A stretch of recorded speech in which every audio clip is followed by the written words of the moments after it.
What's up, everyone? Welcome to another episode of Bro History. It's Henry Zamota and Danny Abdeljabbar. We're also joined by Joseph Solis-Mullen. Joseph, I got it right this time, right? Solis. Man, Henry screws up everyone's names. It doesn't. He screwed up my name for like the first year of our podcast, and we've known each other for many years before that. So, you know. Yeah, we've known each other for like 10 years at this point, and I still get his name incorrectly. So it is just my cross to bear. But, you know, speaking about my family is just like the worst in general in pronouncing people's names. Like my mom will call me Thomas all the time. That's her brother. My mom will call me Stephanie sometimes. That's my sister. Wow. She really messed up that pronunciation. Like Thomas, she's like Stephanie. I'm like, Mom, you can't even get like my gender correct? Right? Come on. But yeah, today we're talking about China, Taiwan, maybe a bunch of other things. I think this is going to be a little bit of a different format. Danny is in a new apartment where it looks like you just moved in somewhere. I guess that's why you just moved in there. And as a heads up, they're construction going outside. So there may be some loud noises in the background. So hammering. Forgive us if it's not top-notch audio as it usually is.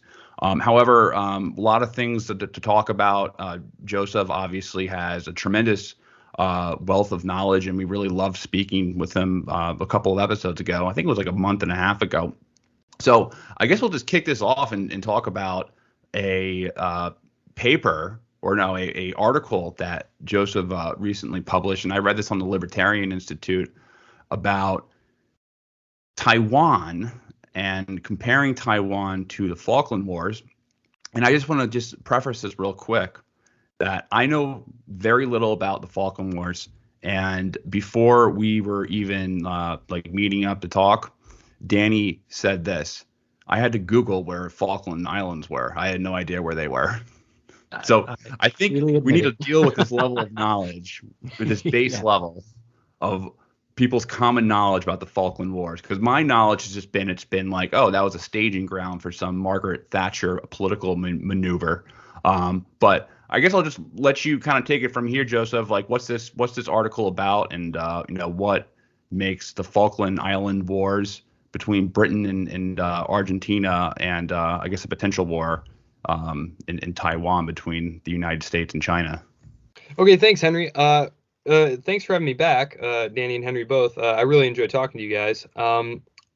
I did assume that most people would have very little background knowledge on this war, and the reason that I chose to write a paper about this is because there are a lot of parallels, and it's not just that I noticed them, it's that Chinese military planners have noticed them and have been studying the Falklands War for about 25 years now.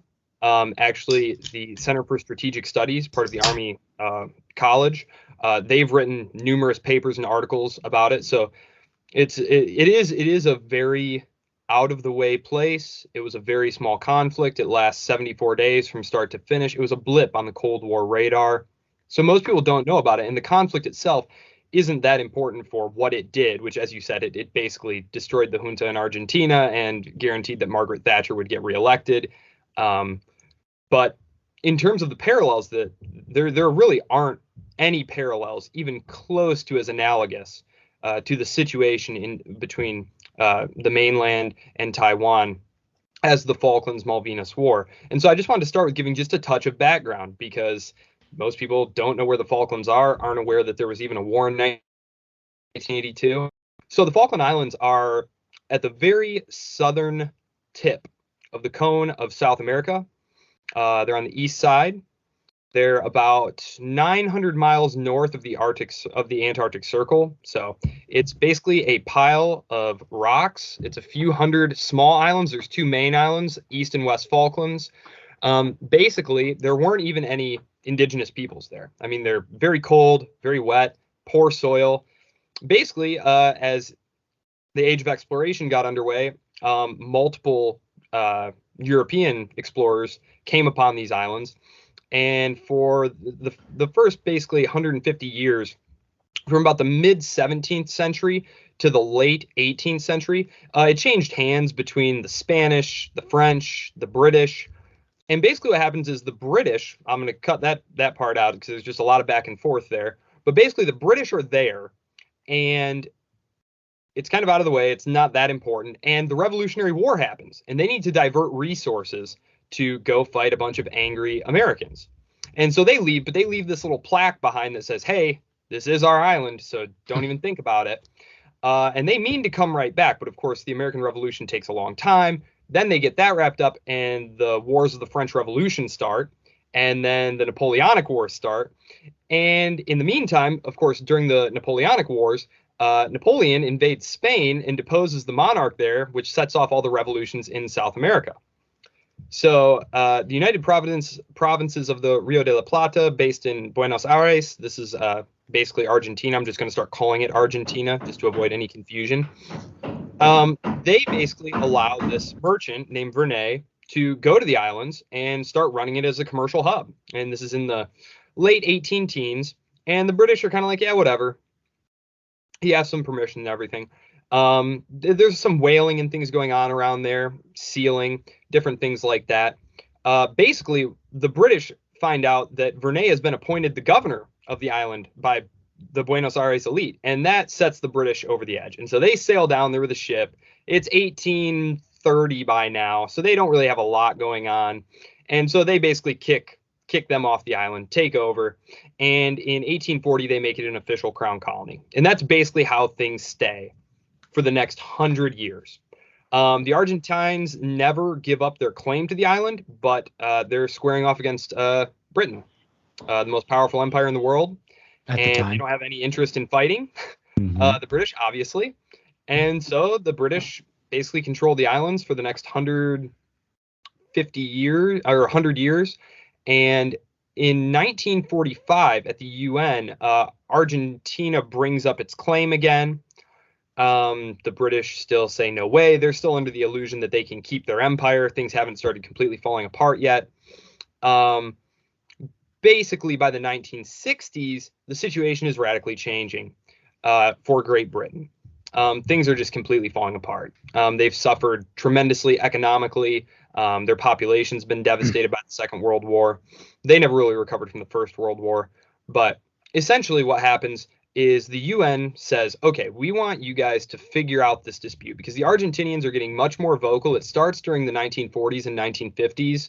The Peronist governments start saying that these are our islands. We never look at a map. Look at a map. Come on. It's right next to us. It's about 100 miles from the shore. So, and Taiwan is 80 miles from the shore of mainland China. So like, it's very close. These are very, very similar situations here. And very similar also, you have a protector who's thousands of miles away. So basically, the labor government of the 1960s are pretty okay with this idea. They don't have a lot of money. It's kind of a pain in the ass. They're okay with figuring out a way to transfer the Falklands into the Argentinian orbit. The people who are not cool with that are the Falklanders themselves. They consider themselves British. There have been several really great books written about the war, but one of them that was really good, the fellow's name is escaping me at the moment, but he wrote an entire book basically talking about the imagined community aspect. Benedict Anderson, or is that? Yeah, exactly. That basically. Oh, go ahead. Well, no, like we had talked about with Benedict Anderson and the whole idea of an imagined community. They said, look, we're English, we're British. We speak English. We have the same traditions, the same heritage. We want to be part of the UK. We don't want to be part of Argentina. And so this is basically what happens here is you reach this stalemate where Great Britain, basically what happens is the Falklanders establish a political lobby, which should sound familiar. Taiwan, of course, has a very active lobby in the United States, right? You need to have lobbyists to keep your government interested in this very far away place that, it isn't immediately clear why it's important that you should be devoting resources to it. And the Falklands lobby is very, very successful in keeping the British public on the side of Falklanders are Britishers. They're part of the empire.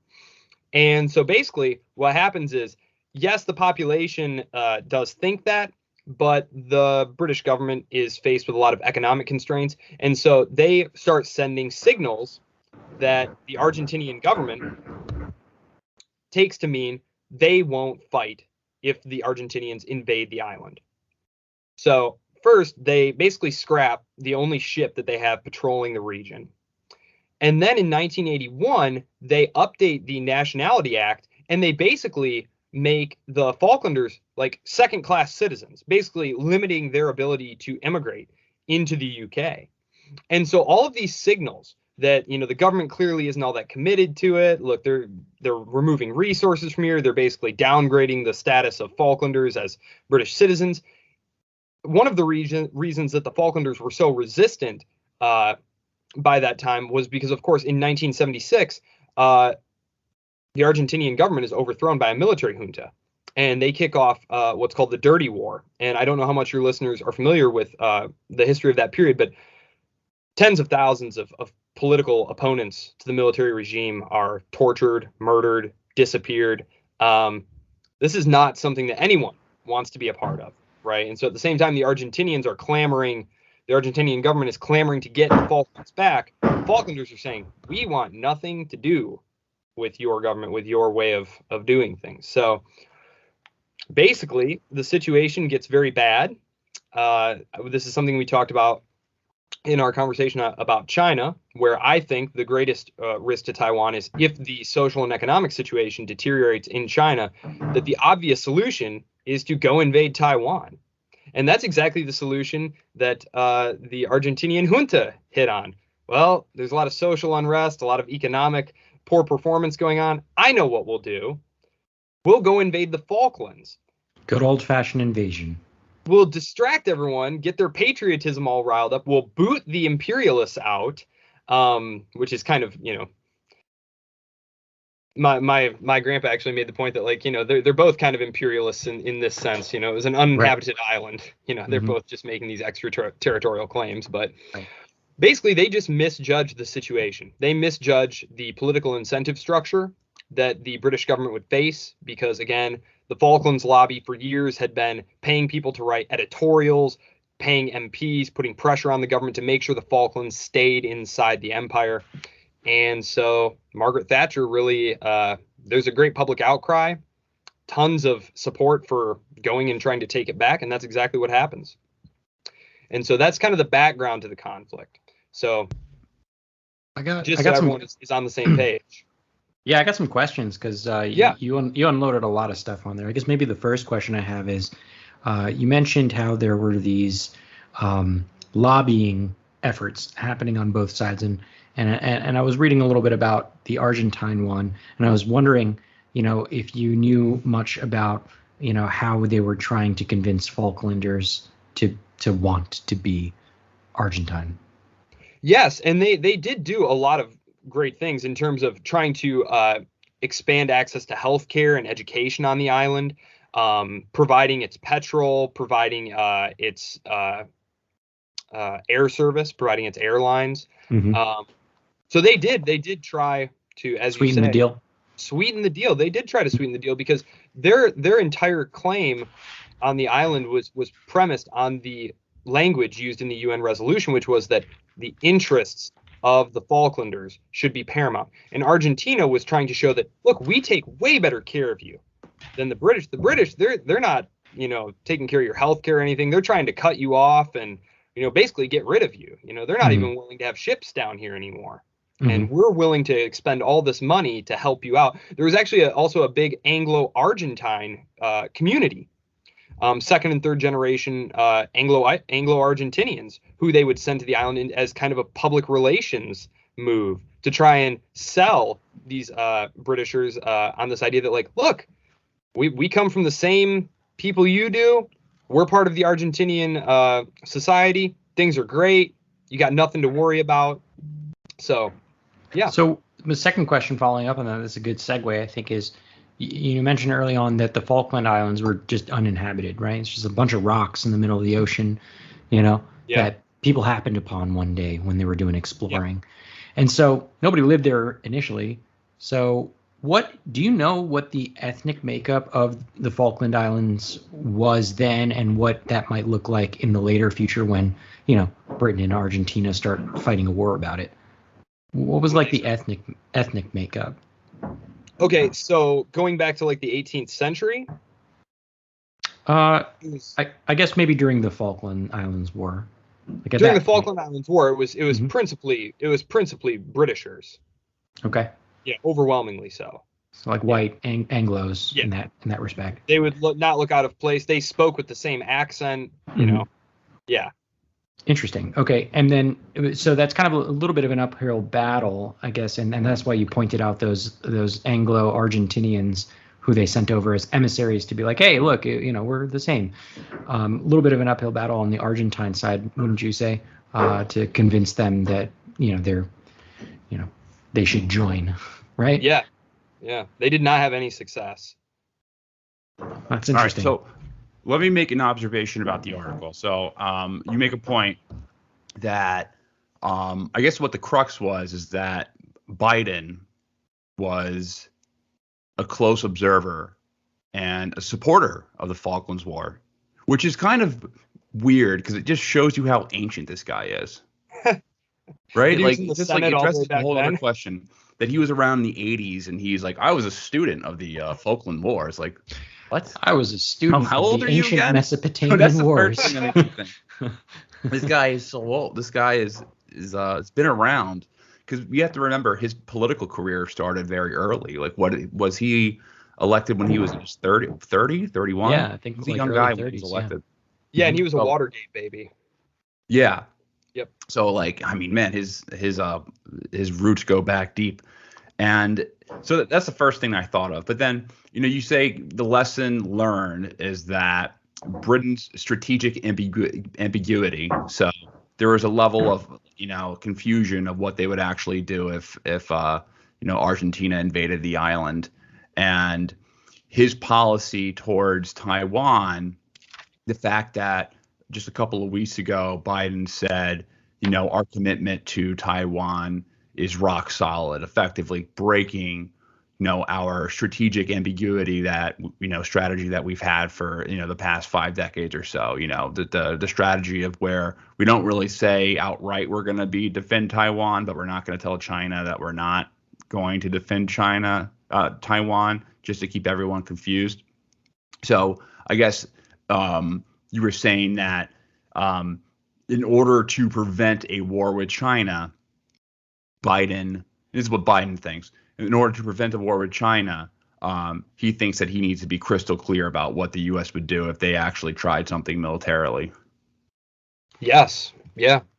And there's actually interviews that you can go back and watch from 1982. He gave a lot of interviews because he was actually the author of the bill drafted and adopted, the resolution adopted that said we are on the British side of this conflict. And he gives all his reasons for it. So he was a very active observer, active participant. And yeah, when you look at his reasoning that he laid out at the time, you can see that playing out now in the actions that he's taking in the Indo-Pacific region. Now here's the bigger thing. So last time we spoke, you talked about how this would almost be a project. Let's just say if China engaged in an invasion of Taiwan, they have a really large population of males that they don't really know what to do with. So potentially sending them into a meat grinder, as opposed to maybe like a giant New Deal type thing, could be an option for China. However, I was reading something from Lyle Goldstein. Like, do you read Lyle Goldstein? I haven't. No. He's a really interesting guy. So he writes a lot for the National Interest, but he is he's a professor at I think the U.S. Naval War College, and he writes a lot about China.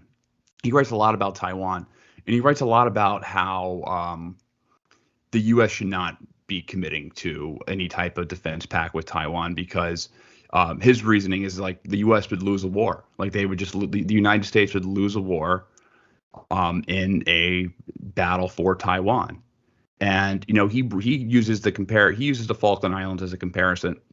But what he was saying was that for China, they actually would they kind of it serves a purpose for an invasion of Taiwan because of their they haven't been in a war for many years, and it's almost like a project.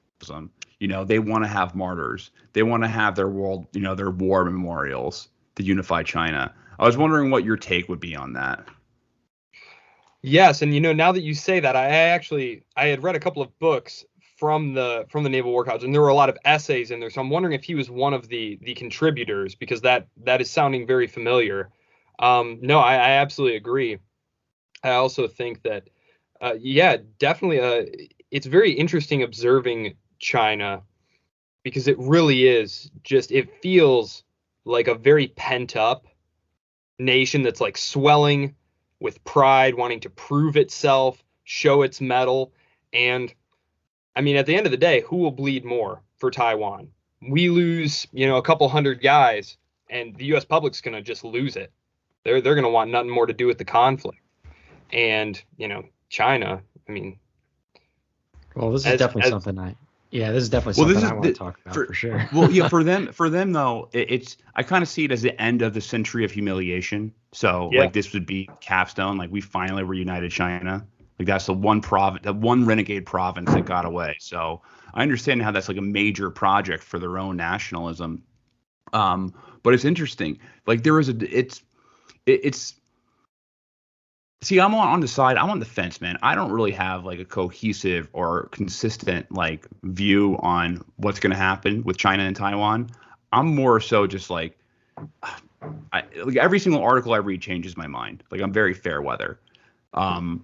Danny, when we were talking about this, probably 2 months ago, you were saying how you thought that Taiwan would be able to defend itself against China. Yeah, totally. And I can regurgitate a little bit from that. I actually prepared for this. And Joseph, you even pointed out when you listened to that episode that you thought, I had a pretty good read on the situation. For me, I still don't know if it would happen, but, and I forget if it was Henry or Joseph who said this just a second ago, but whether or not the U.S. would win in a war, far be it from me to, challenge the military expertise of the people who are writing in the, Naval Military College articles. But, there's some facts that we know that I think, maybe challenge this a little bit. And it really doesn't have anything to do with whether or not the U.S. would win or lose. It has everything to do with how would Taiwan hold up, because, we are talking about Taiwan here, right? They're not totally defenseless. So I want to review a few things that we talked about in our episode on Taiwan. So I read an article by Tanner Greer. It was written in 2018 in Foreign Policy.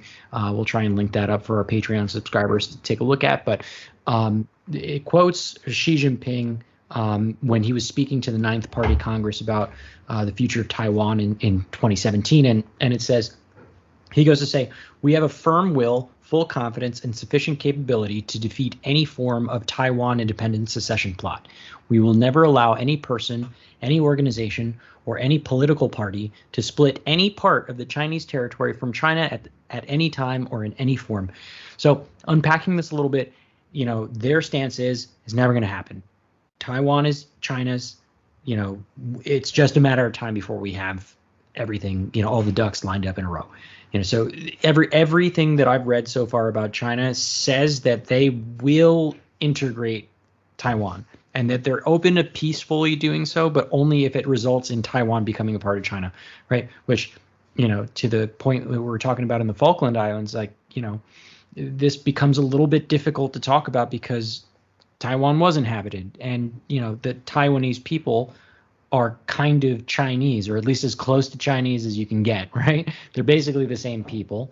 And, but there is a bit of a split. It is leaning heavily towards, being independent, but there are people who wish that they were a part of the Chinese Union. So, this makes it more difficult than the conversation around whether or not the Falkland Islanders want to become Argentinian, right?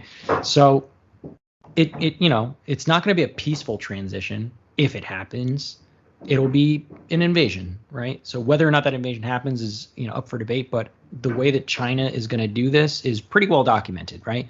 So their plans are as follows. So the PLA, the Chinese army, is going to use their rocket force, and they're going to launch rockets against Taiwan initially to just wreck infrastructure, right? And they'll do this well before any invasion. They're going to hit things like airfields, communication hubs, radar equipment, the like, right? They also plan on using sleeper agents in Taiwan or maybe some special forces. And there's the hammering. I don't know if you guys can hear that. Hammering. The hammering. The hammering. Hold on, I'm gonna bring out your inner Lawrence O'Donnell. Yeah, we've talked about him before. The hammering. All right, where was I? So they're gonna use some sleeper agents in Taiwan and probably. Hey Henry, I have this written down. Do you want to just read it for me for a second while they can commence their hammering? Well, all right. Let me bring up something. So, right. In Taiwan, from the polling I saw, that most Taiwanese people they see themselves as Taiwanese and not Chinese. I don't know, Joseph. Have you ever seen anything like that? Like, what's your take on that? Like, as far as the people of Taiwan, like how much influence do they want China to have, or are they okay with that? Like, what's that look like? Well, there was an indigenous population, and part of it was Han Chinese, but this goes back, many, many centuries, a millennia. The first note of Taiwan in any of the imperial records is back in like the 300 BCs. So I mean, but the only real, it wasn't until the Qing dynasty that in the the 17th century that they really started to interact with Taiwan, and you started seeing more of the Han Chinese starting to integrate into that population. But Taiwan's history, as you say, is very complicated, but it is unquestionable that the majority of them do not want to join the Chinese Union. And I think after what happened with Hong Kong, where there had been an agreement that they were going to maintain the rights and privileges that they had negotiated, and Beijing unilaterally said, yeah, we're done with that. And yeah. There was nothing that they could do. They were literally getting on rooftops with bow and arrows to try and fight. That's beyond pointless. More of a reason for the Taiwanese to resist. And I guess now I think the hammering for now has subsided. So back to the Chinese invasion plans, because they'd have to invade, right? They're not going to peacefully take over because they know what happened to Hong Kong, as you pointed out, Joe. So they're going to use rockets, blow up a bunch of shit. The one that I got stuck on is sleeper agents. So they're going to use sleeper agents to blow up things internally, or maybe land a couple of special forces to like blow shit up, like behind enemy lines.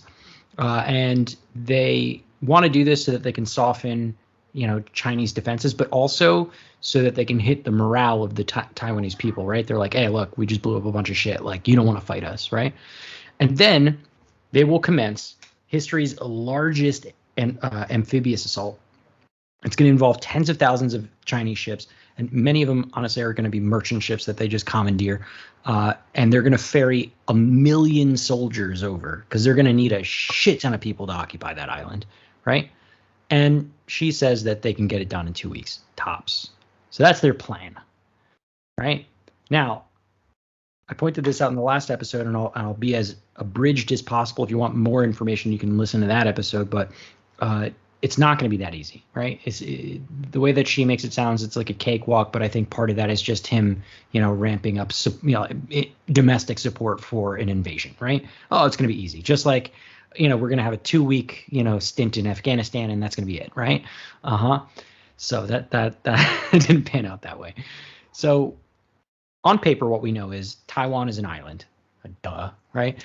Now I say this not to be facetious, but because weather plays a huge part in this, in any of these operations. So, one thing that experts know is that Taiwan is there's only a limited period of time in a year where a major military operation can take place, crossing that 100-mile, water. So in April and October, those happen to be the only 2 months out of the entire year where there aren't any storms in that region, right? So either they go now or we're going to have to wait until next April, right? And for obvious reasons, I mean, the Mongols tried to invade Japan and got crushed by tsunamis just inadvertently, you know, and typhoons and shit. So, you know, they're not going to be dumb. They're going to wait until it's good to go, right? And then another thing is that there's only 13 beaches on Taiwan's western coast that, you know, the Chinese could possibly land at. Everybody knows those places, right? So you can imagine they're prepared. They know where they're going to land, right? Or at least one of 13 places, or a couple of 13 places, right? The Taiwanese are definitely going to see an invasion coming literally 100 miles away because they're 100 miles away. So I got this quote from that article, and I'll just read it really quickly. So they say, Taiwanese, American, and Japanese leaders will know that the PLA is preparing for a cross-strait war more than 60 days before the hostilities begin. They will know for certain that an invasion will happen more than 30 days before the missiles are fired. This will give Taiwanese ample time to move much of their command and control infrastructure and hardened mountain tunnels, move their fleet out of vulnerable ports, detain suspected agents and intelligence operatives, litter the ocean with sea mines, and blah, blah, blah, blah, blah, right? Like they'll have time to prepare. And the reason why they'll know this is because literally satellites, right? You don't move 1 million men from China to Taiwan without something happening that you can see with a satellite, right? There's just way too many people, right? Way too many things moving around. They're going to know. They're just going to know. Taiwan intends to totally adopt a guerrilla-style defense in the event of an invasion. So kind of like how the Taliban did in Afghanistan or any of the insurgencies in Iraq and you know, nearby places. So, but the difference between the Middle East and Afghanistan and their guerrilla style and Taiwan's will be that Taiwan is like a, you know, first world nation that is extremely well equipped, better trained, you know, and they're going to have a heads up that it's coming, right? So they're going to dig in. Taiwan has rockets too. They're also going to use them. They're going to use them to hit the places where the Chinese will embark to go to Taiwan. They're going to use them to hit radar stations. They're going to use them to hit just, you know, ships that are in the water coming over, right? They're going to use their rockets as well. You know, that's nothing special. And then Taiwan also wants to use mines. I think I mentioned that before, which is kind of controversial, right? Because they're kind of hard to decommission after you've put them out there. But they fully intend to use them. And this one's the most interesting one that I found out. I don't know, Joseph, are you a Game of Thrones fan? Oh, yeah. Okay, so they intend to light the ocean on fire on their coastlines, like, you know, the Battle of Blackwater Bay, where Tyrion puts a bunch of, what do they call it, wildfire into the water, and they Bronn shoots that like flaming arrow into it, right? They're going to do the same thing, okay? They're literally going to pump, they have these tunnels and these pipelines set up already to pump millions of gallons of oil into all of these 13 landing spots and just set it on fire, right? So like, good luck landing on it because it's on fire now. And they're fully willing to like destroy the ecosystem to do so, right?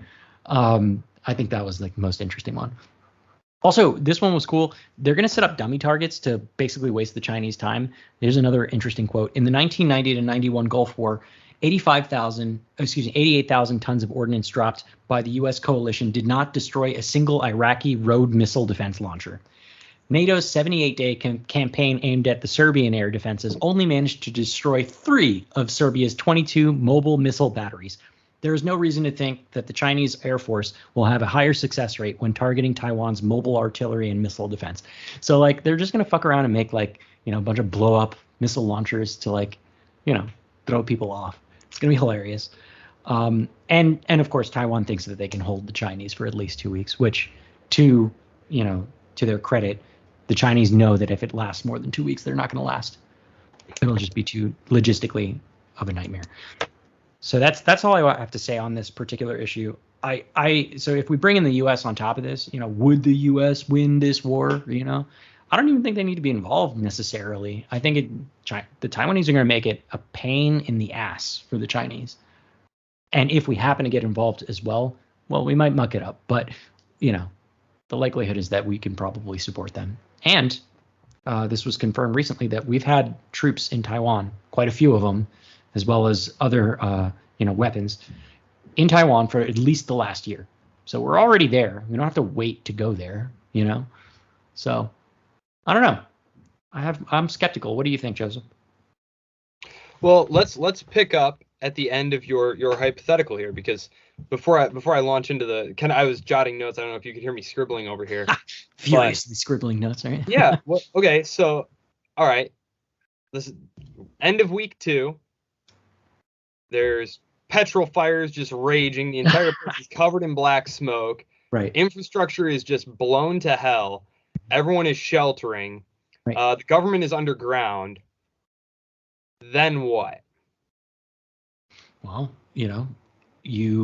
I presume that you continue that. I know that they're going to be arming a lot of their reservists. So they have 2.5 million Army reservists, and they're going to be stationing them in city centers and doing a guerrilla style warfare. So they just wait for the siege and see if China's still willing to, after that 2-week period, continue.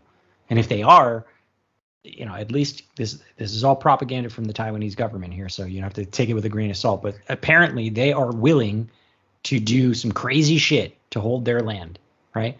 And this is totally independently of any exterior or outside forces, right? And China does hold a seat on the Arms Committee, a permanent seat, right, in the UN, and they can probably veto that. But like in course of public opinion, the world is going to see pictures and videos of just Taiwan on fire, right? I wonder how much that pressure would influence China's decision to keep going. And if that influence doesn't affect them to keep going, would their losses, because they're going to suffer major casualties trying, would that change their opinion to keep going? And if it's not the public opinion, and if it's not the losses, logistically, are they able to keep up and continue to supply this major force of 1 million men to continue pressing and laying siege to Taiwan? And those are all really hard questions to answer, but it's also kind of stacked against the Chinese in that respect. Okay, well, I will just say, once they start, they're not going to be able to stop, because that would be the end of the regime's legitimacy. Right. I mean, Xi Jinping has staked everything on this. So if they go for it, which it is a tough nut to crack, which is why I think they have made no attempt to do so, because it's not a cakewalk. And if you win, it's glorious. It's glorious. Your legacy is cemented. You're, the father of your nation. If you lose, this is the end for you. So it really is all or nothing here. So it's not a cakewalk. A couple of things that I had jotted down here was the importance of area denial. This, I think, is the reason that the Argentinians lost the Falklands War, because really it was a close run thing. It was not a cakewalk for the British. They were not used to projecting force. Their navy was so depleted they had to round up. Almost half their fleet was composed of merchant ships. So this was not the British Navy at its peak. Right. But basically, the Argentinians allowed themselves to be pushed out of the region. So what their idea was, we'll just prevent the British from landing troops on the island. But in the skirmishes that happened, the Argentinian Navy was pushed out, and the British basically choked the island off. And then they were just able to go in and deal with the soldiers, the Argentinians who were still there. Right. So my thought on this is, it's likely that, and in fact, this was one of the major articles from the book from the Strategic Studies Institute, was the importance of area denial. And this is why the AUKUS deal with the nuclear submarines was such a big deal. People didn't really understand, diesel electric submarines, nuclear submarines. What's the difference? Well, the difference is range and longevity. And the Australians are really one of the countries on the front line. They were the first ones to really stand up to the Chinese, and they're ready to take it to them. I was telling Henry, I was just watching their version of 60 Minutes, an episode from last month, and I mean, it's just fear level 100 about China in Australia, in their government. And so the nuclear submarines would allow them to go poke around in China's backyard for an extended period of time, helping to undermine any campaign at area denial. Because in my view, what you would want to do is close off any ability for any outside force to help Taiwan. Right. Because Taiwan is heavily trade dependent. Like they're literally just going to run out of things to sustain themselves. Right. So I mean, theoretically, the Chinese could, the CCP could win the war without even firing a shot. Maybe. I mean, if you could effectively cordon off the island, which it's only 80 miles away. Right. Japan's Navy is still in the incipient process of being built back up. Australia, they're going to be having nuclear submarines here in a few years. But I do think the land campaign on Taiwan would be just as brutal as you're describing. And it's far from certain that the Chinese would win. And so I think the best strategy starts with area denial. Another thing that I jotted down was the importance of satellites and cyber war. This is something that doesn't get talked about a lot because cyber warfare is still something relatively new. Right. But actually, just recently, the Pentagon's top cyber war guy quit because he said that they're just not serious enough about cyber war. And he said that the Chinese are years ahead of us. And so all of these, weapon systems and stuff, like, what if they get hacked with some malware? What if it comes time to deploy these defenses and they just don't work? What if, talking about satellite imagery, we know that the Russians have been working on space-to-space fighting capabilities. Sure. Like, they've been launching projectiles from satellites for years. Yeah, causing a lot of trouble up there, too. I'm just saying, like, they could very easily fire a projectile and take out U.S. satellites. I mean, would the U.S. go to war if the Chinese knocked out a couple of their satellites? They might. But, I mean, to what end? Like, are you going to get Beijing to pay you back for the satellites? Are you going to land troops on mainland China? I just don't see protecting Taiwan. Like, okay, I feel like that's not my preference, but I can at least see the rationale for that and how it might work.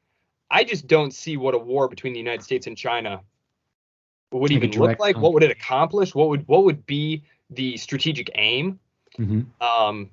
So I could, or just, again, using malware, using cyber warfare to, hack the satellites, take them offline. It doesn't even need to be physical damage. Joe Biden, I think there's a reason that one of the first things he said when he came to office was that just because it's a cyber war attack doesn't mean we won't take it as an act of war. Right. So he's trying to set very clear lines, but it's hard to know if the U.S. public would get on board with something like that. Like, they hacked one of our satellites, so you need to go to war with them over Taiwan. Where is that again? What is that? Right. Is that the Falkland Islands? I think most people can't. So I do think Taiwan stands a good chance on its own. But I definitely think the CCP has been investing. For example, their hypersonic ballistic missile capability. Yeah, they just did a launch recently, actually, and it was pretty shocking how well it went. Yeah. The defense establishment said they were shocked. Yep. So take that for what it's worth. But one thing that struck me as interesting in comparing the hypothetical conflict over Taiwan and the Falklands War was just how wildly inaccurate Argentinian missile batteries were. Yeah. I mean, they were literally just missing. I mean, they still blew up. I can't remember, like a dozen British ships.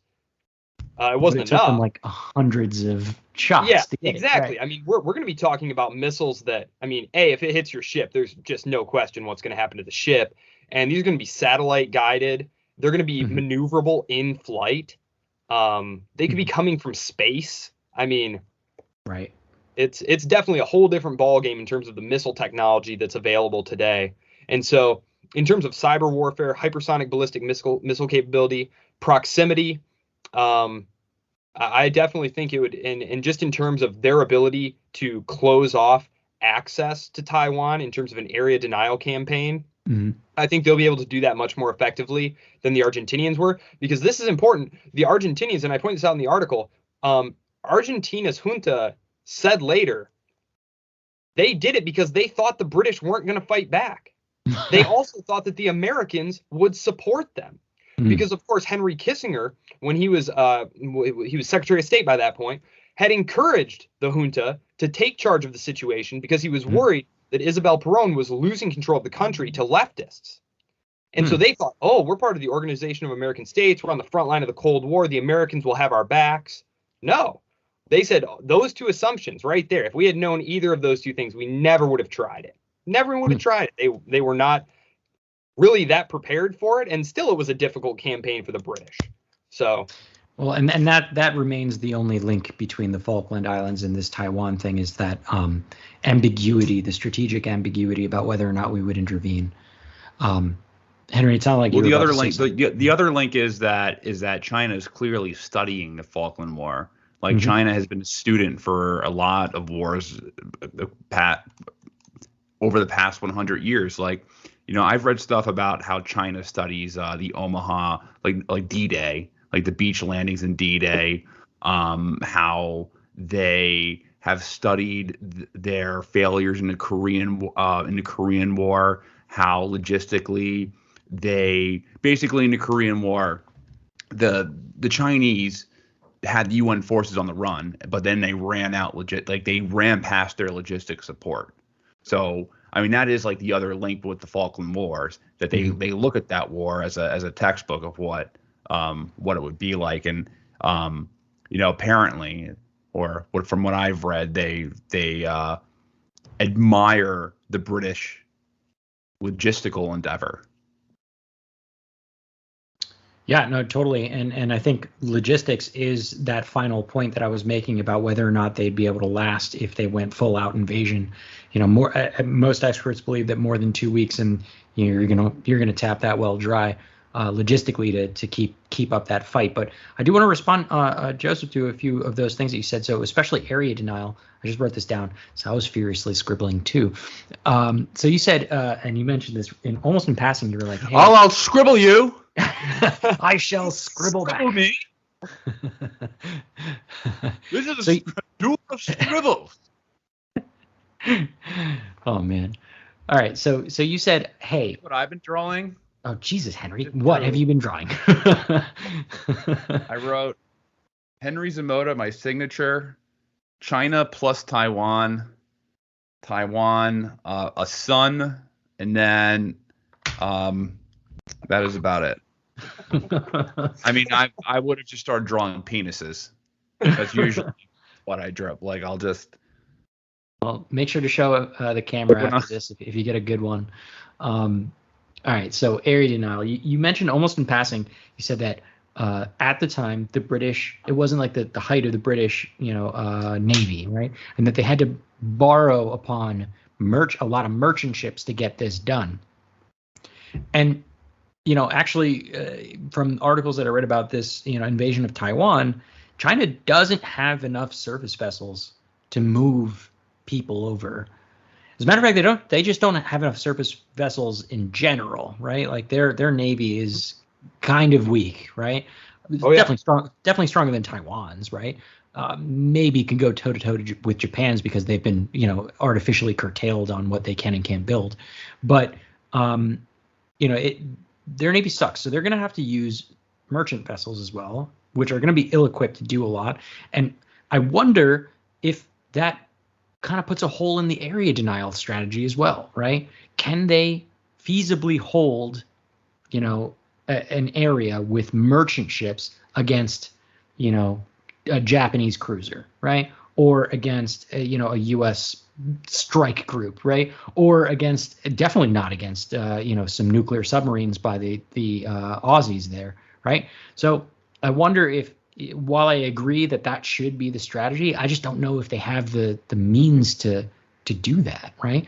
What they have the means for, at least in theory, is a land invasion, right? Or an amphibious assault, right? They could do that, and they have enough people, and they could muster up enough, ships that could just move people across from one another. But as far as like naval warfare goes, I don't know. I just don't know that they have that capability. I could be wrong. Right, I could be totally wrong. I actually agree with your point in terms of actual ships that they could put in the water that are battle ready. Mm-hmm. When I was thinking about it, I was thinking about it in terms of flying sorties. Okay. And basically letting everyone know, like, these hypersonic ballistic missile batteries, they're not just for show. If you cross this line, this is and it would just take one demonstration. Right. I don't, and that's where, for me, would they fire first on a U.S. strike group? Like if they said, hey, well, we hear what you're doing about the area denial, but we're going to sail through the Taiwan Strait to show that you don't have the right to do this. Like, would they actually fire on a U.S. ship? I don't know. That's a really good question. That's a very good question. I mean, then I think all bets are off. I mean, Yeah, and then there goes your what's the casus Casus belli. Casus belli. There we go. That's the reason for the U.S. to get involved in a direct confrontation if they shot a cruise missile at one of our carriers or something like that. But again, even on the fighter jets bit, so I know a bit about this as well.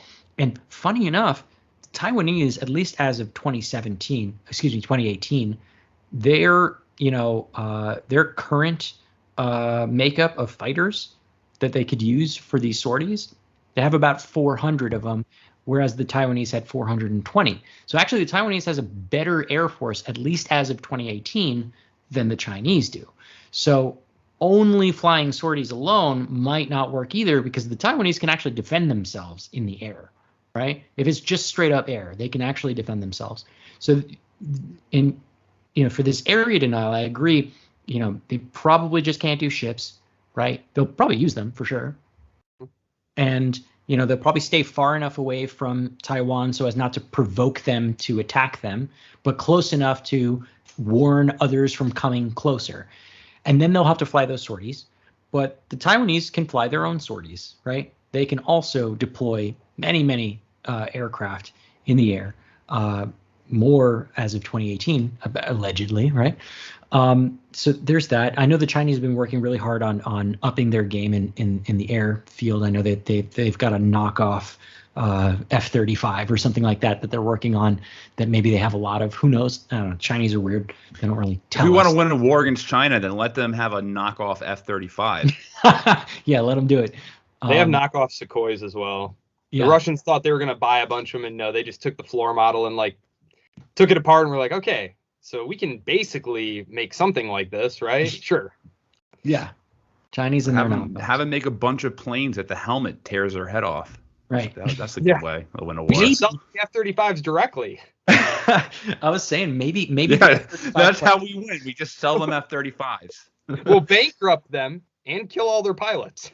Well, I was just going to say maybe the F-35 program is just the most expensive counterintelligence operation, where we intentionally created the shittiest airplane for the Chinese to copy so that they can fail ultimately. maybe that's what we're doing here. That'd be some next level strategy. That's what you call 4D chess. Yep. I don't think there's enough Ds for this question. I have a legitimate question, and I think probably both of you could answer this. But so what is the difference between a hypersonic missile and a supersonic missile? Like, what is the difference in speed? Because there's been a race over the past, I don't know how long this race has been to get a hypersonic missile, but what is the difference in how fast that warhead it's definitely a difference of speed. So supersonic just means above the speed of sound, right?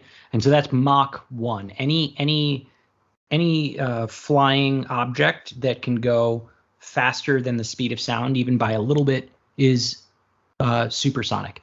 Hypersonic, on the other hand, is fucking fast, right? There's some. That's the difference of fucking. Yeah. Well, I have the exact number. It's Mach 5. It's 3,836.35 miles per hour, which is I don't even know how many. I don't even know how many feet per second that is. It's ridiculously fast. Mach 5 is very, very, very, very, very fast. It's 5 times the speed of sound. There's a little bit of debate about what what really does hypersonic mean. Some people have the bar a little bit higher at 6,000 miles per hour, but I think the minimum entry window is almost 4,000 miles an hour. So it's fast, much faster. It's amazing how well human beings are able to create things that just kill people really good. Isn't it? Yeah. It's just amazing how we were able to advance technology and killing more than probably anything else ever. We just advanced our killing game by so much since the start of civilization. Do you think cavemen or the first warlords were thinking, man, one day we're gonna have something called a ballistic missile that shoots up into space, and then it's gonna land, through gravity. It's gonna land in a precise area at a speed where they won't know what happened until it wipes out their entire civilization. Yeah, you would not even have time to consciously process that.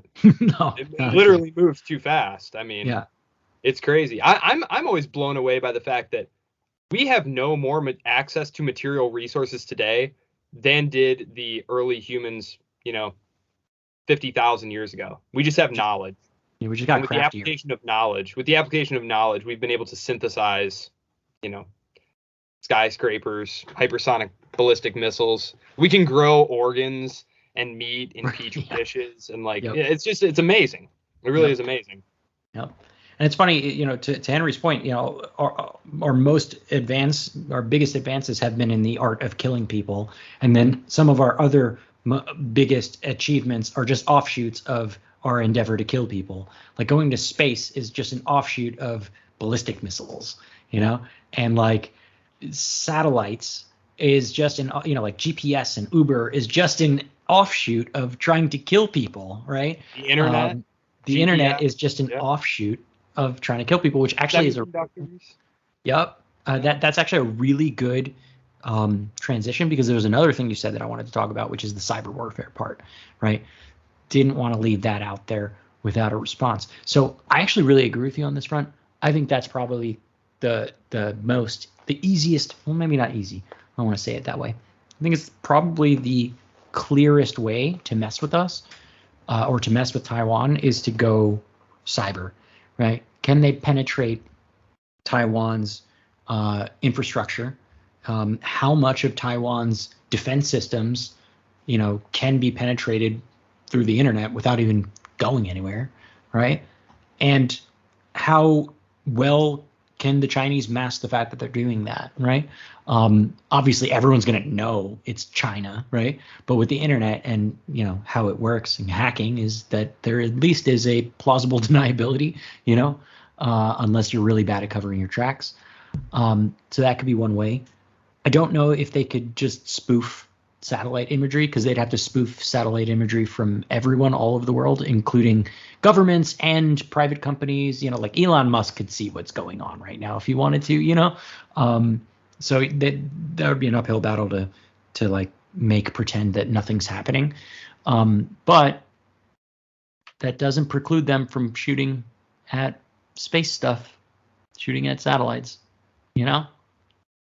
But I wonder if there's a bit of a mutually assured destruction for, downing satellites, as there is with like using nuclear weapons, right? Because you down one of our satellites, we're going to down one of your satellites, if that, like at a minimum.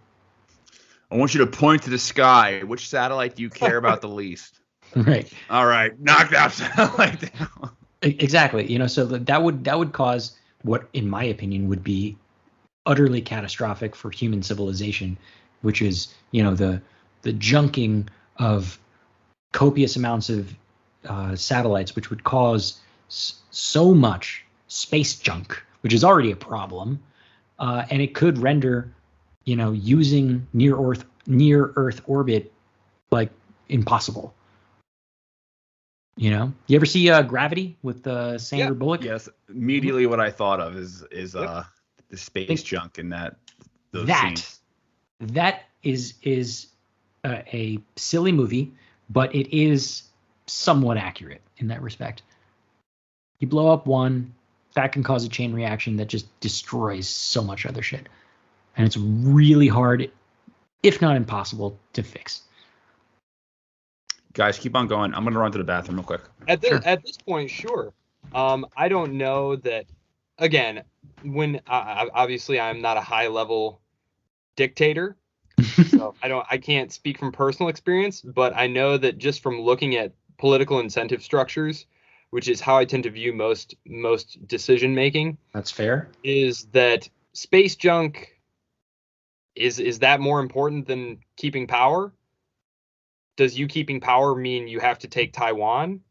Well, if it does, and creating some space junk is part and parcel of taking Taiwan, then you make space junk.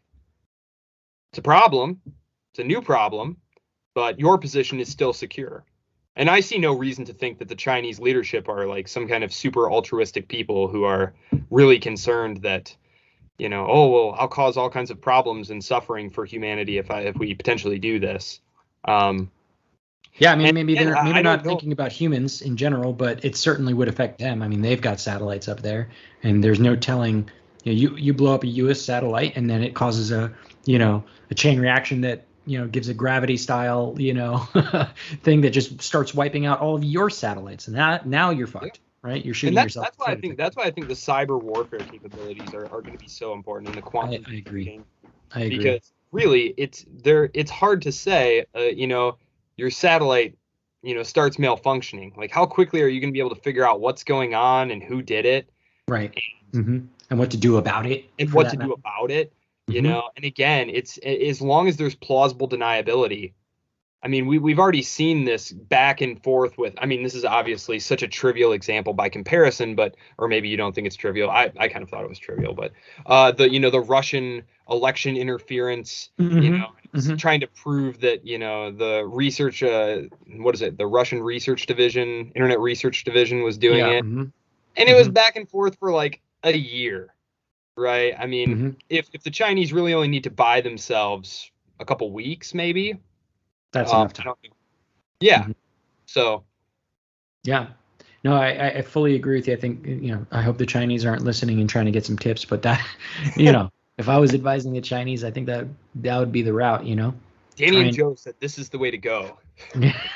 So I want to hear perspectives on what do you think the appetite is in the American population for war? I don't think it's very high. I think there's a lot of posturing going on. I think especially right now in the conservative movement, in the right-wing movement, they really something that defines like kind of the modern right-wing movement as we see it right now is like we need some type of external threat that we can rally behind and kind of be like America against. And China is definitely taking that mantle, man. Like, you watch Tucker Carlson, and Tucker Carlson is someone who I praise a lot on this show. He's someone who I criticize a lot on this show. He's an interesting show. But, man, everything falls to China. Like, oh, it's China. I was speaking to one of my friends the other day. My friend's like, can you believe? He's like, can you believe that China, that the U.S. is just going to leave Taiwan out to dry? And I was like, who cares? Doesn't affect me. He's like, yeah, but like it's Taiwan. I'm like, do you really care about Taiwan? He's like, no, not really. I don't really care that much. And he admitted that. But it was more of just kind of an anti-China thing.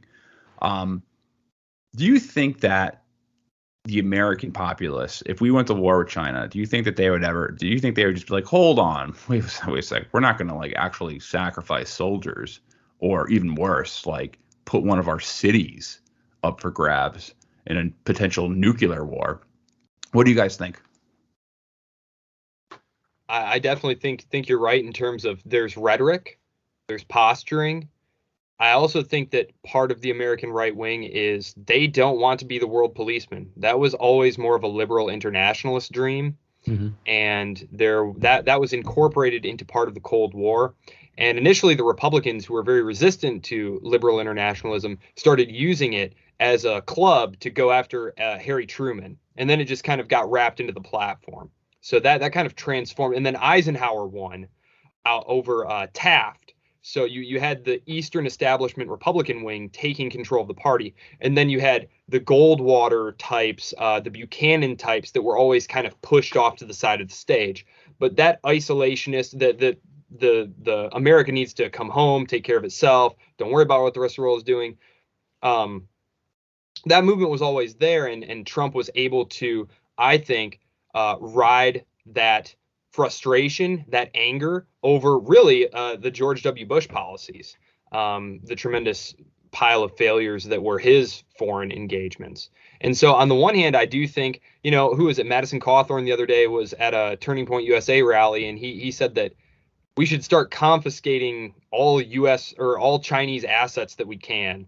So on the one hand, there's this, we don't want to be the world's policeman. We don't want to foot the bill for everyone else's security. But at the same time, China's terrible, and we need to stand up for Taiwan. But I always ask people, like, would you be okay with your son or daughter going to fight for Taiwan? Would you be okay if they got killed fighting for Taiwan? And the answer is invariably no. No, I wouldn't be okay with that. Well, it's like, well, someone's going to have to die for it. And from my perspective, putting the credibility, I'm not hawkish. I'm not an internationalist in that, a military internationalist. If I were, though, I would not want to get directly involved in this conflict, because if you lose, this would totally undermine U.S. security. It would undermine the credibility of U.S. security guarantees in the Indo-Pacific. So if you go and if you get involved and then you lose, I mean, for me, that would be devastating to your credibility. Well, this is what the Hawks say. The Hawks say that the fact that we're not making an actual formal defense pact with Taiwan, because what Joe Biden said, it was just verbal, like it's a rock solid commitment, but there's no defense treaty signed. Like there's no like, if Taiwan is invaded by China, then there's going to be aircraft carriers on their way the moment that happens. Their justification is that the fact that we don't, for this behavior, for potentially defending Taiwan, is that if we don't do it, then it destroys U.S. credibility with our partners in the Pacific. That it will destroy our relationship with Japan. It will destroy our relationship with Korea. It will destroy our relationship with the Philippines. And that's the justification they use for us having some type of national interest in it. I think that when these think tankers start using that word, or when they start saying that phrase, like, hey, we need to defend American credibility, I think it's a little horse shit. I think they just want to, more or less preserve the credibility of their job at their think tank, and they want stuff to write about. So that's why they're saying all this stuff. But what do you think about that? Like, do you think that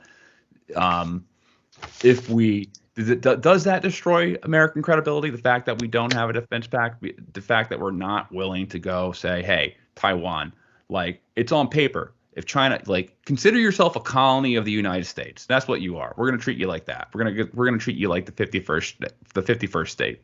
Hey, 52nd. Puerto Rico is the 51st. All right, 52nd state. You got to get Puerto Rico in there.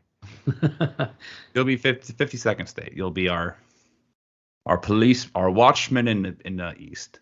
Well, I mean, going all the way back to the 40s, there was the Cairo Conference, which established the principle that the Japanese need to give back all the territory that they took from China, including Taiwan.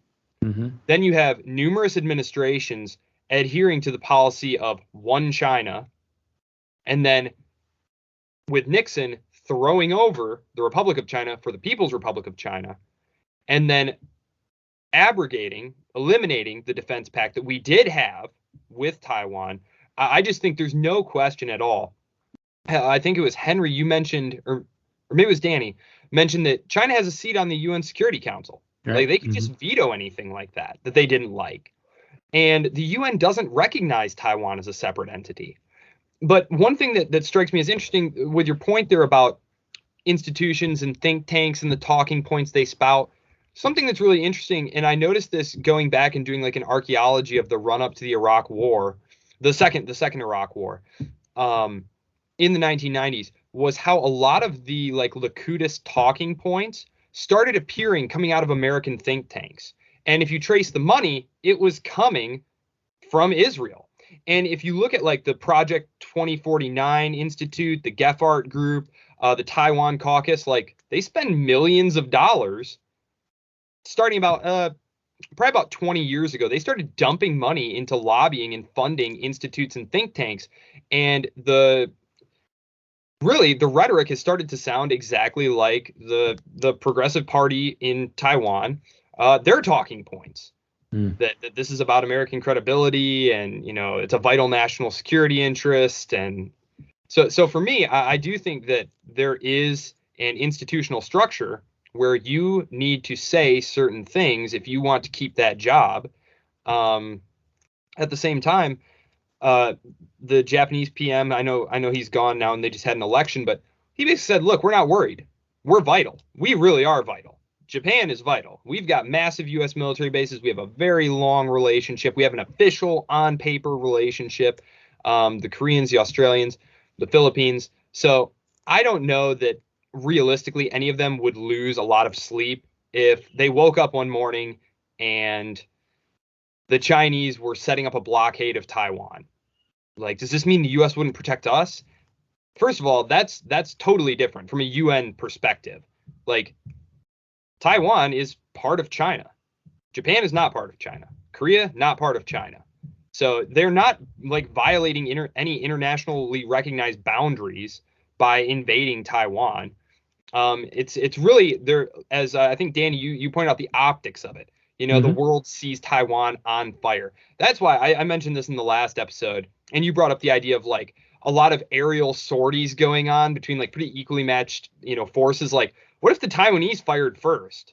You know, or the Chinese like mocked up, some kind of false flag that they had been hit first. Right. Like, then the optics totally changed. Like now, right. This renegade province that, it was always understood that it was going to come back to China eventually, that it never really left, that there was some kind of odd ambiguity going on here.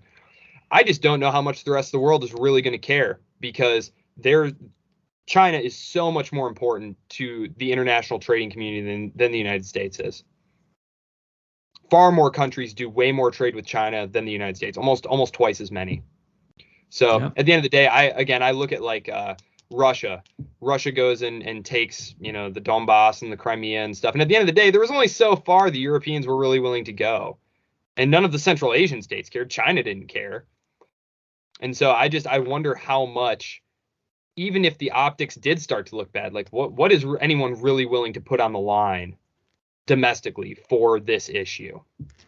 I mean, there is some technology coming out of manufacturing coming out of Taiwan that would be detrimental to American corporate interests. And as we know that, I think we said this in the Patreon Slack at one point, that the U.S. is kind of like a mercenary to U.S. corporate interests, right? So forget about the public opinion for a moment.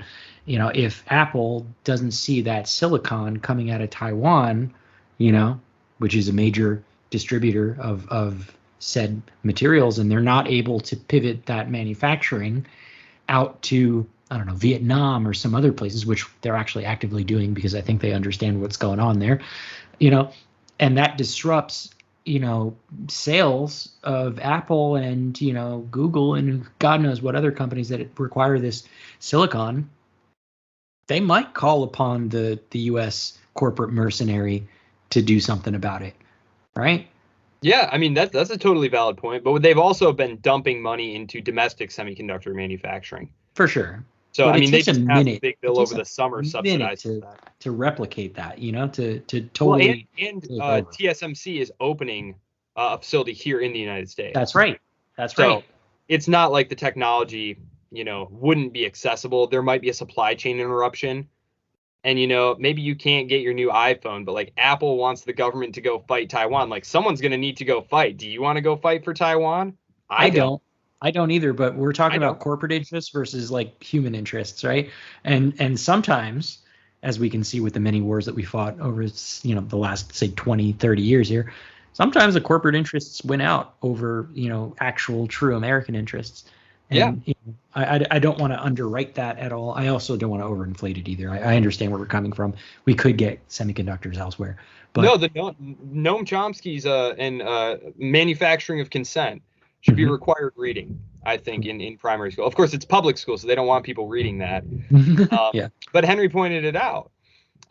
Yes, you just bombard people with this message that China is the cause of all the things that are bad that are happening. And you can actually watch it on like U.S. like Gallup polling, Pew Research polling. Right. Attitudes towards China since 2012 have steadily declined. And attitudes in favor of Taiwan have increasingly gone up. And I don't think that's very mysterious. Most people are not reading technical papers about foreign policy or military planning or anything like that. They're opening up the paper, or they're turning on Tucker Carlson or Facebook. Facebook. Yeah, a lot of people get their news straight from Facebook, right? A lot of people get their news from memes, man. They're like just memes. And I'm not even joking. Like that's how a lot of people consume news in this day of age. But through memes. That's a little. They'll see a meme of Xi Jinping like on a dragon and like eating the world. Winnie the Pooh. And they're like, man. Well, yeah, he's Winnie the Pooh, and they'll be like, oh, this is the end. We need to make our stand right now. But I think the U.S. in the United States, and I think this applies to pretty much all Western countries, no one has the appetite for casualties anymore. No. I don't think anyone has the appetite to have, graves with American flags on them, especially young people. No one has the appetite to see a bunch of families destroyed through not even just like combat death, but just the perils and the hardships that happen after war, such as PTSD and suicides and drug addiction and things like that. Like I don't think anyone really has the appetite in this country to do that. So yeah. Ian Bremmer, actually, I follow him on Twitter, and he just released a poll. I can't remember. I think it was from their organization, but he actually released a generational breakdown talking about like your willingness to go fight a war. And the over 65s, it's like 80% of them are like, let's go kick someone's ass. And then the next generation and next generational cohort is like, maybe like 50, 60%. But 28 to 18, there is no appetite for it at all. I mean, I'm talking in the teens percentage wise. And these are the people who are draft eligible. Mm-hmm. So there's no appetite at all among the actual fighting age population to go have a fight. Who cares if 60-year-old guys are like, we should go fight? They can't fight. Right. The Army doesn't want them. The boomers, all of them. The Gen Xers are all too old. It'd be the millennials and the Gen Zers, and they have no interest at all. Right. So I think that's crucial.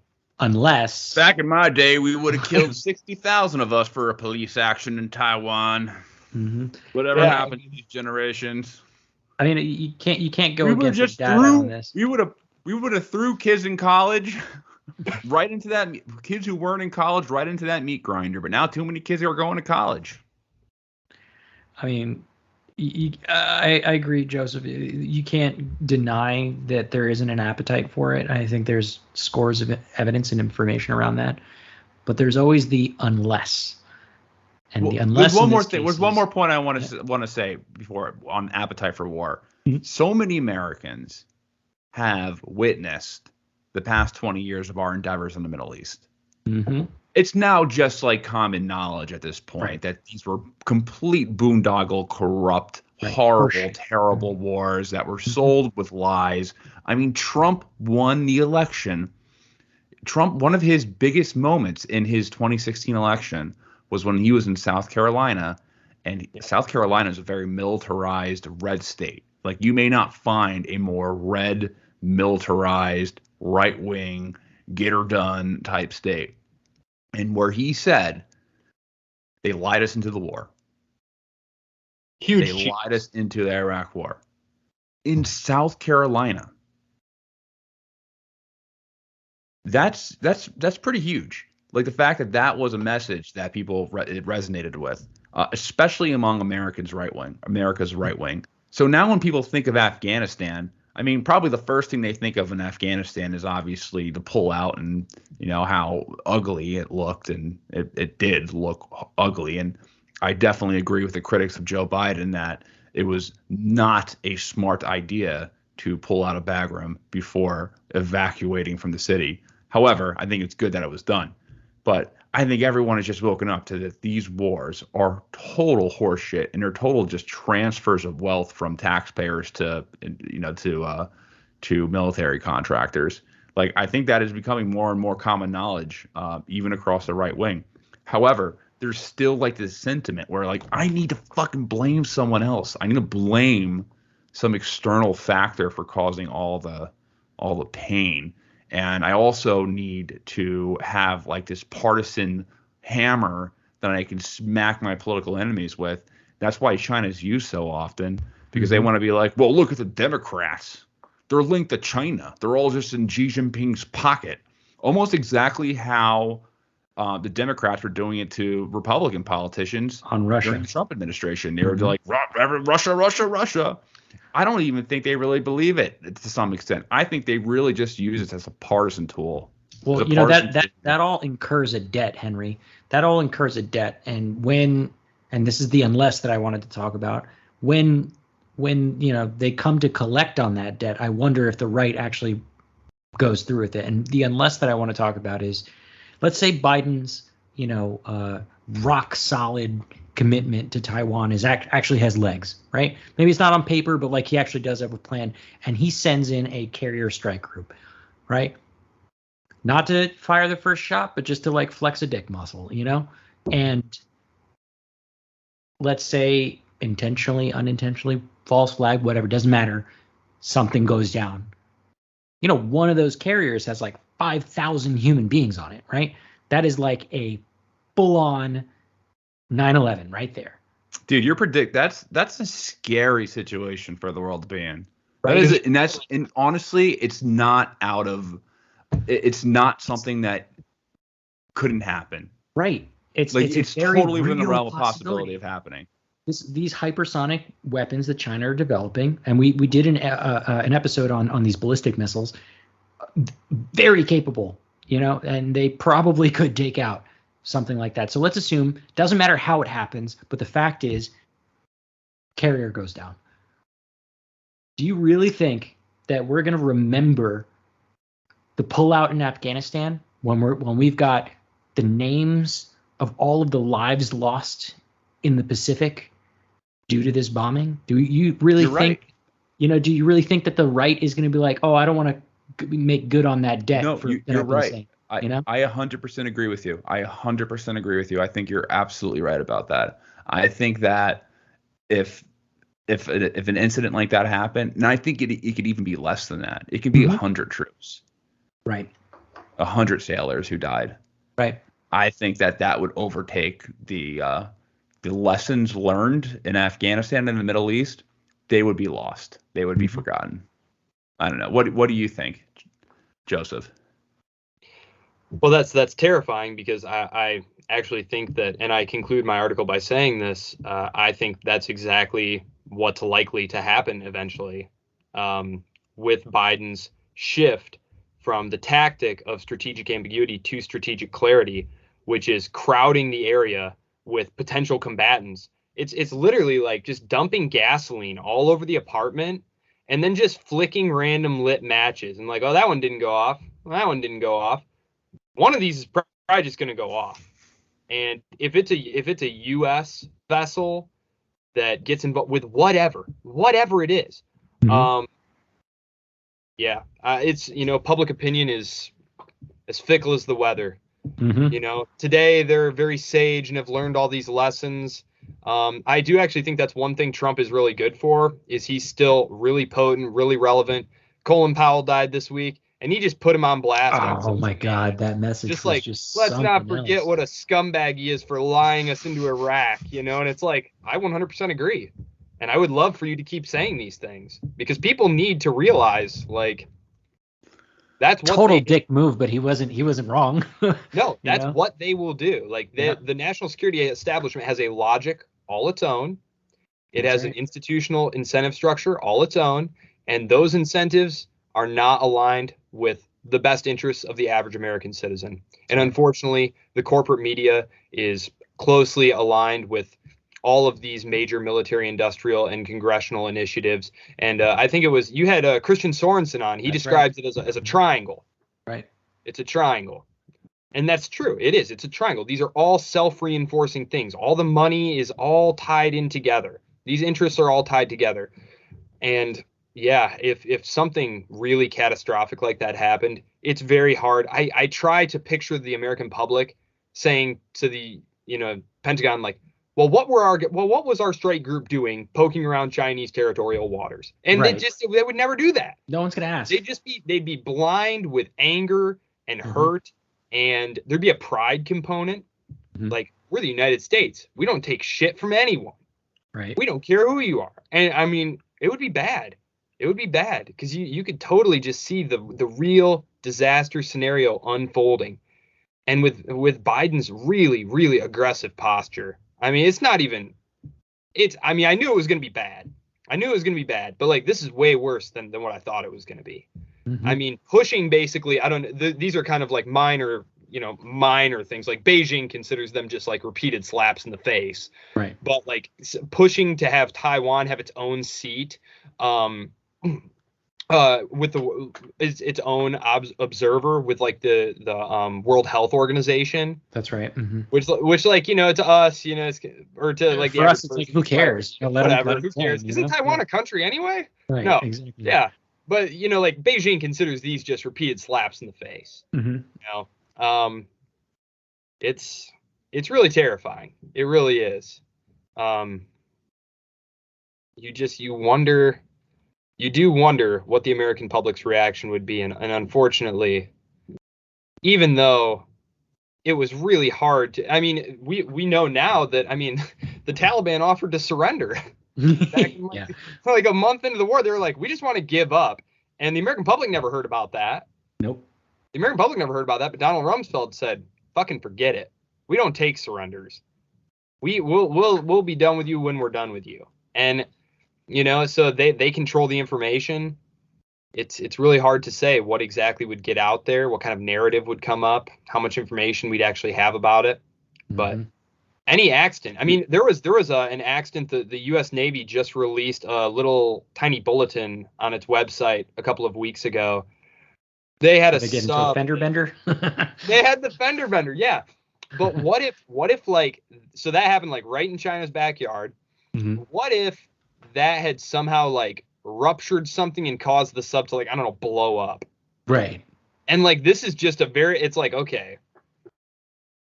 I mean, within hours of 9/11 happening, we know now that high-level members like Paul Wolfowitz, those guys were all talking about like, so how do we do? So this is it. This is how we get into Iraq, right? Like, they were already talking about this stuff. Chomping at the bit, yeah. Mm-hmm. Chomping at the bit. For years they were talking about it. They wrote a letter urging to Bill Clinton, all these neoconservatives, like, we need to really seriously consider having regime change in Iraq. And in this letter, it's all the talking points that were used by the corporate press. It's all the talking points are and signed by Paul Wolf, like every prominent neoconservative, Bill Kristol, who just got destroyed in a debate. I thought Scott Horton was, is what I said. I thought Scott Horton was a libertarian, but he definitely violated the NAP on that debate. So I don't know how libertarian he is if he violates the NAP in a debate. Yeah, he was definitely first strike. Man, that was a fun thing to be at.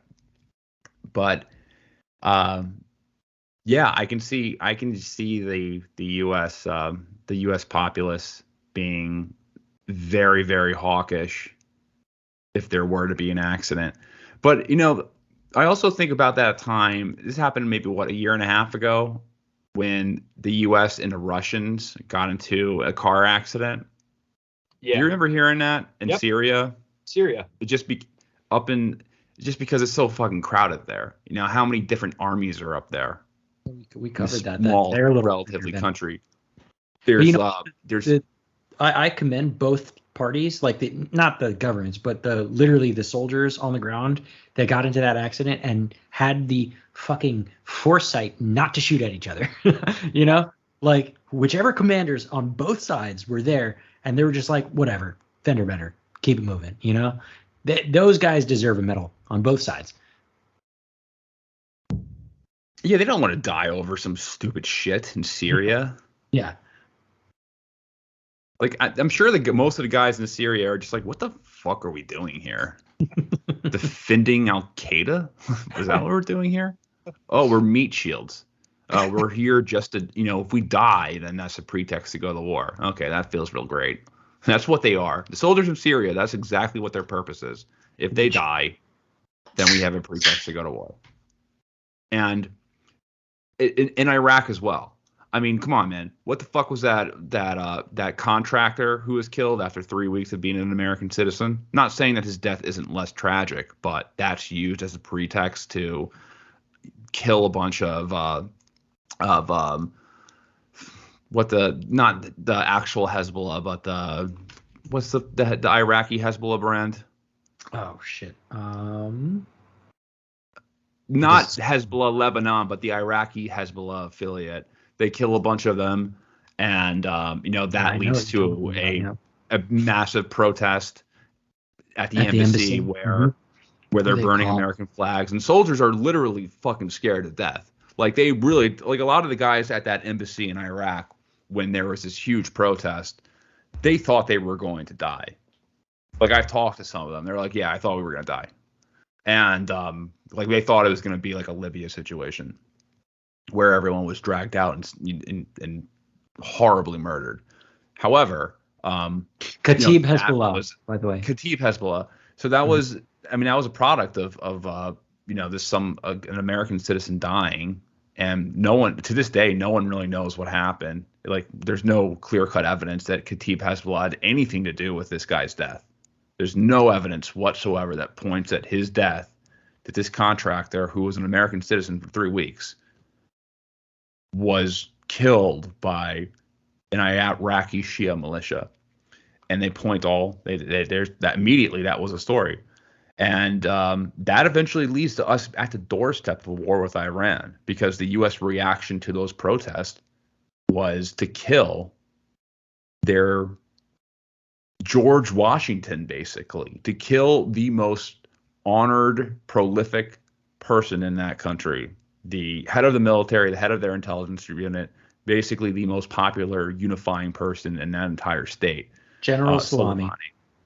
General Salami, who, mind you, was probably one of the biggest enemies of ISIS in the world. He was like he was the number one enemy of ISIS and Al Qaeda in a lot of these groups. Yeah, sure. Like, he probably had links to Shia groups in Iraq during the Iraq War that led to deaths of American soldiers. But I mean, that wasn't the pretext of why they killed him. I mean, they killed him on behest of Israel. But it's crazy, because that almost led to a war, because they put Iran in a situation where they had to react. That's right. And Iran reacted clear head. They blew up some helicopters. Yeah. Well, what's scary about that is, now that the Afghanistan pullout has been completed, public attention has totally shifted away from that region. That region occupied so much. The rise of China as an actual serious geopolitical competitor totally got missed by everyone, because everyone was so focused in the early 2000s on the Middle East. And now the eye is off the ball there. And Iran, who I think Iran is really an explosive case waiting to happen here. It's just kind of a back burner thing in the minds of most Americans now, because everything is so much about China this, China that, China. Yeah, it's really shocking, because really we should be exerting a lot of pressure on the administration to do what it takes to get back into the deal that Trump got out of, because there's really nothing better on the table. There's nothing better on the table, and it would do a lot in terms of calming the waters, because they feel like the Americans were always waiting to stab them in the back, and then they stabbed them in the back, and why should they agree to go back into the deal? Great question. Why should they agree to go into JCPOA number 2? Like that. They have no incentive. Oh, look at Biden. He's kowtowing right now. Right. And then Trump becomes president again in 2024 and just undoes it again. Right. So yeah. I'm not but it's something that's not really getting a lot of attention. Right. Yeah, a lot of serious attention. When really, I mean, that really is the point where I think the next war could come from, because the Israelis aren't just going to sit on their hands, and they've already said that. They've said it repeatedly. Even now that Netanyahu is gone, Naftali Bennett has not changed his line. He's just as hardline about Iran and nukes as his predecessor was. And while I think there is definitely a situation under which the CCP would feel like now's the time to go attack and try and take Taiwan, I don't feel like they're under any serious pressing time constraints right now. I think things with Iran, and between Iran and Israel, could boil over much sooner than that. And yet it's very clearly not top of the agenda for the administration. And part of it is what Danny just mentioned, which was it's hard to get them to come back to the deal because, I mean, it's why hard should to, they? Why should they? Exactly. Because Trump could just come back, or some other Republican could come back, and Biden has to watch his political right. He has to watch out that he doesn't look weak, like going back to the Iranians, and like he's probably gonna have to sweeten the pot somehow to like get the Iranians to come back in, because the Iranians are like, well, you broke the deal, so in order to get us to come back to the deal, you got to do something for us. So it's tough to. It's a tough situation there, and I don't feel like it's getting much attention, but it's something that, at least with Taiwan, I feel like the issue is clear. Even to most Americans who pay attention, like they're aware of what Taiwan is. They're aware that China wants Taiwan, and China would need to militarily go and get them. And so it's like, it's not that confusing of an issue.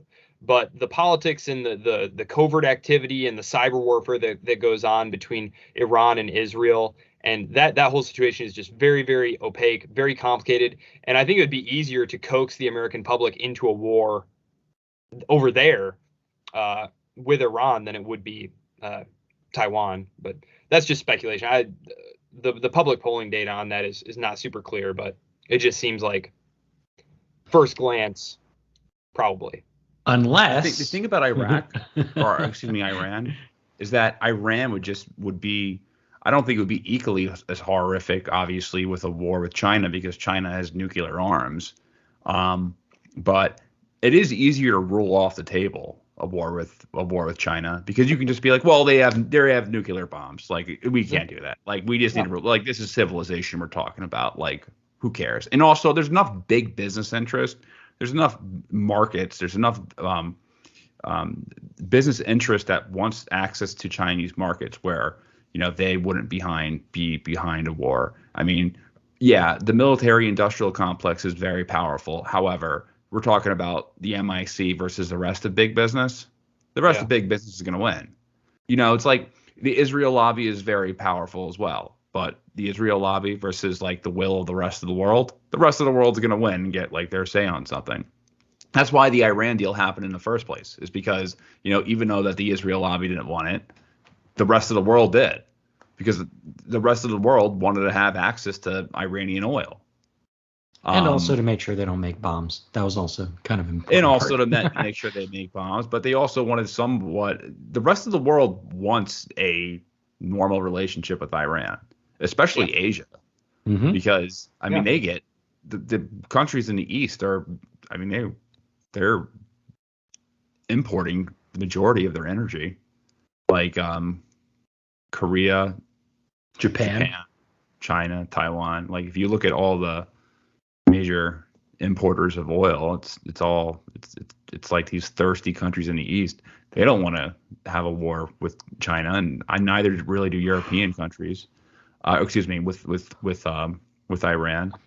So I guess I'm forgetting the point that I was trying to make. But I guess the ultimate point is that you can roll off a war with China just because of the obviously devastating consequences. With Iran, maybe there's some people who still think that the U.S. has the capability of winning a war in the Middle East. Those people are probably bona fide maniacs and crazy people, because we've proven objectively that the United States cannot win a war in the Middle East under any circumstance. We've lost every war in the Middle East. And Iran is just Afghanistan on steroids. Wait, didn't we win Desert Storm? Yeah, but we lose Iraq. The American people have lost every war. Yeah. Iran is Afghanistan on steroids. We're talking about a country with like 3 times the population, just as mountainous, just the terrain is just as bad, and these people will fucking fight to the death. if the United States invades. Like, the people of Iran will fight to the death. They will strap little kids, put grenades on them, and throw them in. They will have them run into American lines. Like, they will kidnap. They will fight. And there's a level of like national unity there as well. So it would be a lot bigger problem, a lot more of a problem than Afghanistan ever was. Yeah, like the U.S. can effectively probably destroy the Taliban, if they wanted to, but the Taliban is just going to grow back and take over, the countryside and wait for the U.S. to leave and then take back the urban centers when the U.S. leaves. Which is exactly what they did. In Iran, yeah, it's a bigger country. It would never work. We're talking about tens and tens. Like, how many soldiers died in Afghanistan? What is 3,000, 4,000, including contractors? I forget the exact amount because we group in Afghanistan and Iraq. It's like the same casualties. However, there's thousands. It wasn't tens of thousands. It would be tens of thousands in Iran. Like, it would be probably. I think it would be 100,000. It would take 100,000 soldiers to occupy Iran.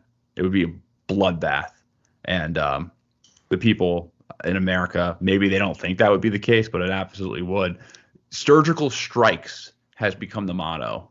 Like, we could just surgical strike. We could just use surgical strikes. That ain't gonna work in the mountains. That's not gonna work in the Zagros Mountain. Also, good luck not having a ridiculous amount of collateral damage if you're only going to focus on strikes. I don't care how surgical they are. Even the best of our weapons have killed countless surgical strikes. People. What happened with the last surgical strike that we all heard about? That's right. Yeah. We killed an Afghan ally. And then like 140 other people, Rand Paul's questioning of Anthony Blinken was just... It was exactly the moment that I wish you could just, anytime you hear about drones or, surgical strikes, I wish that this exchange would just automatically pop up on anyone's feed or in their heads. Rand Paul asking Anthony Blinken, so was it an ISIS fighter? Well, we're not sure yet. And Rand Paul says, really? I would have thought you'd have figured out if he was an ISIS fighter before you dropped the bomb on him. Like, it's really like that. It really is. It's unbelievable. But of course, it happens all the time. Well, they had to do something. Right. That's really all it was. That was just we picked the family to sacrifice. Like, we picked a person to say, okay, whatever, like, good enough. Just pick that guy. He talked to somebody from ISIS-K once. Okay, he's ISIS-K. Kill him. Kill his entire family. Oops, sorry, he wasn't. ISIS-K. It was just optics. Like, they had, the Americans gotten hit while they were pulling out, and so, not to look weak, they had to hit back, and it was just irrelevant who they hit. It's pretty. And even conservatives were holding that story up. Like, oh, you murdered a family just for your optics. Yeah. Totally partisan. It wasn't out of any morality. It wasn't because they gave a fuck. It was because it made Biden look bad. However, I mean, those stories should come up to light. Well, if it was Trump, conservatives wouldn't give a fuck. They'd be like, all right, well, whatever, it's, radical Islam. It's the clash of civilizations. That would have been what the response would have been. Clash of civilizations. I think social media is great for that reason, because you can't suppress information the way that you could even 10, 15 years ago. Like, that story. That is not something you can just bury anymore, because that guy knew someone who knew someone, and they spread the story around, and it got picked up, and it was impossible to deny. You can't suppress it, but you can subvert it by pumping in an equal or greater amount of bullshit. Yeah, you can definitely. Yeah, I mean, information warfare is definitely going to be very important, and I think that's one of the things that will be crucial in trying to weigh, because not everything China does is good. Not everything China does is bad. It's an ordinary country. Mm-hmm. And so you really have to, and that's why I always take anything I read or hear about China with a grain of salt until I've had a chance to really look into it. Because, China, on one hand, everyone always plays the clips of Xi Jinping talking about how China's so strong and don't even dare mess with us because we'll smash your heads into a wall of steel. But he's also said things like, we want to be leaders of global integration, We want to help the rest of the world reach the levels of development that China has been able to reach. But like that stuff never gets played, right? You'll never hear that on the news. Right. Yeah. So I mean, it's really a classic case of the Thucydides trap here. I mean, China is not asking for a lot at all. Like they want to be regionally dominant. What reasonable objection from the United States could you make without sounding like a total hypocrite? Like you dominate your hemisphere. Right. You interfere constantly. You treat everyone's backyard like it's your own. And China's just asking for a little area of influence. And a part of Taiwan is like part of China. Like no one disputes that, except for like a handful of countries that do recognize. It's like 3 countries around the world acknowledge Taiwan as its own country, but it's I forget. There's like 1 African country, 1 South American country. I didn't even bother to remember them because they were not major players. No offense to those countries, but you know that, I think. You yourselves know you're not major players. Yeah. So so it's really a question for me of what is the harm of allowing China realistically, like, cut through all the propaganda and stuff. I was just like I said, I was watching that 60 Minutes Australia the other night. One of their retired colonels who works in their military, like their own military industrial complex, doing intelligence work for an institution, he literally said that Taiwan, that's just the beginning of world domination. The Chinese campaign for world domination. It's like, wow, that is a big leap. And you didn't even bother filling in any of the spaces in between. China unifies itself. Next is world domination. Like, okay. But there's like ominous music in the background, and there's like spliced in, like, you know, soldiers marching in front of Xi Jinping and like fighters screaming overhead. And, you know, it's just meant to terrify people. Well, you know, I think the in price... World War II there was in World War II there was I guess there's propaganda that the Japanese had their own version of Mein Kampf that was all about like taking over all of the Pacific and then eventually the the western coast of the United States. I forget what the document allegedly was called, but it was used in World War II propaganda when like talking about our war efforts. It's like, you know, the Japanese have a plan to island hop all the way over to California, and then they'll be at our doorsteps. You don't want it. Like, you know, they're talking about the plot of whatever that show is called, the Netflix show. Man in the High Castle. And then, they're talking about that. Yeah. No. Look, barring the nonsense that Henry's pointing out, you know, like with like these ruminations of, oh, if they get Taiwan, they're going to conquer the world next. You know, like barring that, what is the harm in just letting them have Taiwan? Like, what does it cost there? And the cost is 51% of their population that doesn't want to be part of China. That's the cost. Just bringing it back to a human level here, you know, does it matter to us? No, but it certainly matters to them. The question is, how do we get that Chinese money, that China money? Like, how do we start spewing out China propaganda? I think that's where the real money is, like John Cena. You want to like pivot our podcast to be like a China talk piece? China mouthpiece. Yeah. You know how there's that show China Uncensored? Yeah, I love that show. Let's be the counter of China Uncensored. China censored. China is not censored. Let's set up that. Side the name show. Of your show implies something that is not even true. Yeah. No, it's all right. Well, China's a good place. YouTube. Yeah, I do feel for the large portion of the Taiwanese who don't want to be ruled by the mainland, and certainly I wouldn't either. But that doesn't mean that I think that the U.S. has any case for interfering. Mm-hmm. I mean, it's an internal dispute, and if Taiwan is able to hold off the mainland, good for them. I certainly would be cheering for them, but I don't want anything to do with it. It has nothing to do with us at all. Yeah, I agree with that. Yeah, I would say good luck to Taiwan, but sorry, Thoughts and civil prayers. Wars are messy. Yeah. Civil wars are messy, and we don't want to be involved. Oh, I'll give you my motto, my family motto. Did I tell you my family motto? I don't think so. I'll tell it to you. It'll be news to the audience. I may have told this story before.